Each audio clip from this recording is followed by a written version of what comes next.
শুভ দুপুর। এখন বাজে 12:30। আজ কিন্তু আমার একটু রান্না করতে দেরি হয়ে গেল। এই দেখো এখানে মুরগির মাংস বসিয়েছি, হয়ে গেছে, এখন নামাবো। এখানে ভাত তো ফুটে উঠেছে। আজ একটু বাজারে গেছিলাম, যার জন্য দেরি হয়ে গেছে, তার মধ্যে রবিবার, এই জন্য আরও দেরি হয়েছে, একটু বেলা করে রান্না করছি। আর মেনুতে আছে কি দেখো, করবো এখানটায় কচুরলতি ভাজা, রসুন আর কালো জিরে আর পেঁয়াজ দিয়ে করবো মূলো শাক ভাজা।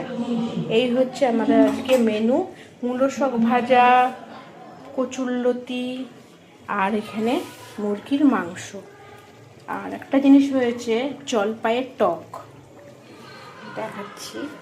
এই যে জলপাইয়ের টকটাও হয়ে গেছে। এই হচ্ছে আজকে আমাদের মেনু। এই দিয়ে আজকে আমরা খাওয়া দাওয়া করব। আমার মাংসটা হয়ে গেছে, আমি এখন নামাবো। আলুটা খুব সুন্দর সিদ্ধ হয়ে গেছে।